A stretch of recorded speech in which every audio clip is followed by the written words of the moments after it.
Kumusta kayo mga katormo? And for today's video, may gagawin na naman tayong panibagong shortcut. Kung kayo ay nandito sa Examiner West Avenue at pupunta kayo ng circle, kaya itong ituturo ng shortcut sa inyo ay para makaiwas kayo ng traffic kasi madalas ginagawa ng iba. Dito sila dumadaan sa Quezon Avenue tapos iilalim sila at dagdag mo pa dun yung traffic. Kaya ito mga katormo at sundan nyo lang ako. Shoutout nga pala sa tropa kong si Jefferson Paberesio. Siya nga pala nagturo ng shortcut na to. Kaya ito mga katormo at medyo pabilisin lang natin yung video. Dito mga katormo ay dire-diretsuin nyo lang to Examiner. At dito mga katormo, bago kayo lumabas ng Examiner, unang kanto ay kumaliwa kayo sa Time Street. At syempre bago ka kumaliwa ay mag-signal light ka. Abay gamitin mo naman yan, hindi po automatic yan. At dito mga katormo, bago kayo pumasok ay huwag kayong matakot. Sabihin nyo lang sa guard na tatagos kayo. Pero ako hindi naman ako tinanong nung pumasok ako. Piling lokal na naman ang dating ko.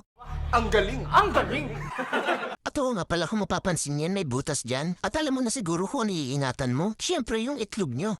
At ito nga palang binabaybay ko mga katormo ay Times Street pa rin. At wala nga pala kayo ditong lilikuan, kaliwa man o kanan, isang diretso lang ito. At konting paalala lang, meron nga pala ditong mga humps at medyo malalaki. Kaya huwag ka munang hataw-hataw ha. Baka mamaya hindi mo mapansin, lumipad ka. At oo nga pala, at kung alam mo na tong daan na to, abay share mo naman para malaman din ng iba. At eto mga katormo, may isa pa akong humps na daanan. At ang alam ko nga pala dito mga katormo ay bawal ang maingay ang tambutso. Di bali nang maingay yung backride mo, wag lang yung tambutso mo.